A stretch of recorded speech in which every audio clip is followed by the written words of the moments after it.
Oke, selamat berjumpa kembali. Dalam pertemuan ini kita akan bahas tentang namanya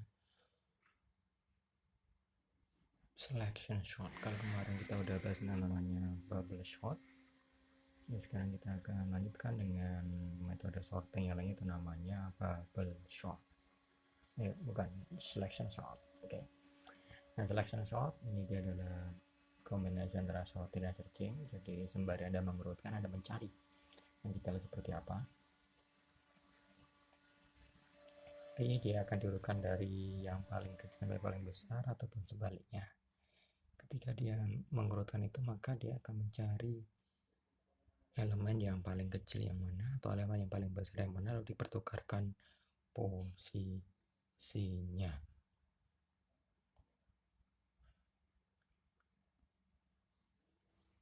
Jadi selection shot, Anda memilih elemen maksimal atau elemen minimal dari list elemen Anda, lalu ditempatkan posisinya di paling ujung akhir atau paling ujung yang awal.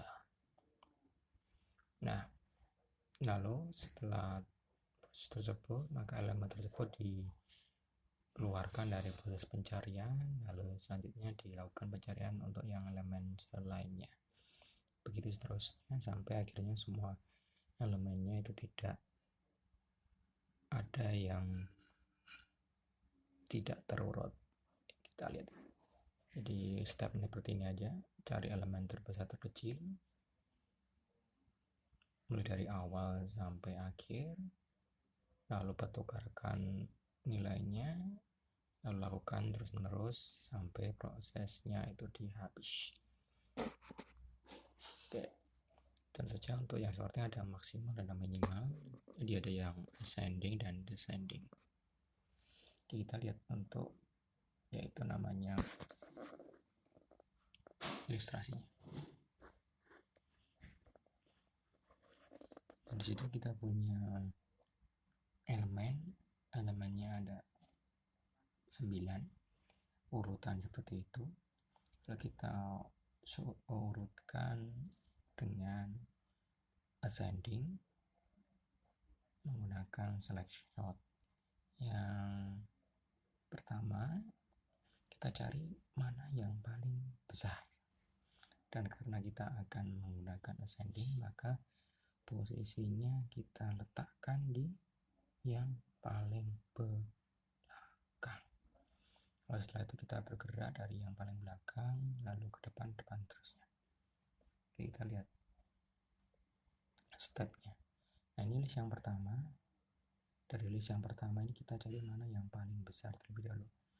93 adalah yang terbesar, maka karena kita akan menggunakan ascending, maka 93 ini kita letakkan paling belakang. Tuh, kita tukarkan dengan elemen yang paling belakang yang mana? 20. Sehingga kita dapatkan urutannya seperti yang kedua ini. Lalu dari yang kedua ini kita lakukan hal yang sama, tetapi kita tidak mengikutkan yaitu elemen yang paling belakang. Kenapa? Karena yang elemen paling belakang ini sudah terurut. Nah, itu kita hanya ikutkan sampai n-1 saja. Nah, dari sini kita lihat bahwa 77 adalah yang paling besar, lalu kita tukarkan dengan posisi n-1 atau alias posisi yang paling ujung yang setelah 93.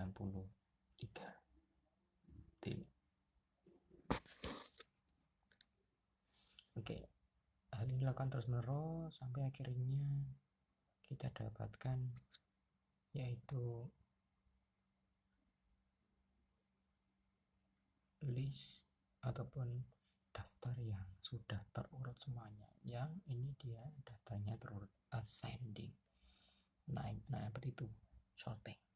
Kalau yang descending, maka kita balik,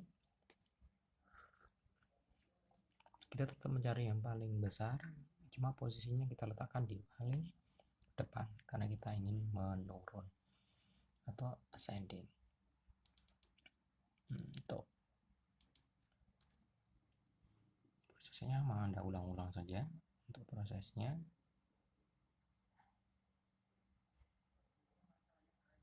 tapi untuk penempatannya mulai dari yang depan.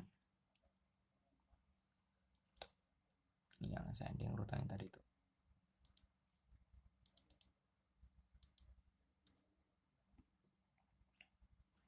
Ini yang descending, masih urutannya urut descending.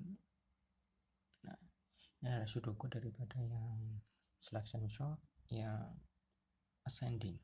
Jadi Anda mencari yang paling maksimal yang mana, habis itu Anda letakkan di paling belakang. Itu. Yang descending sebaliknya, Anda letakkan di paling yang depan.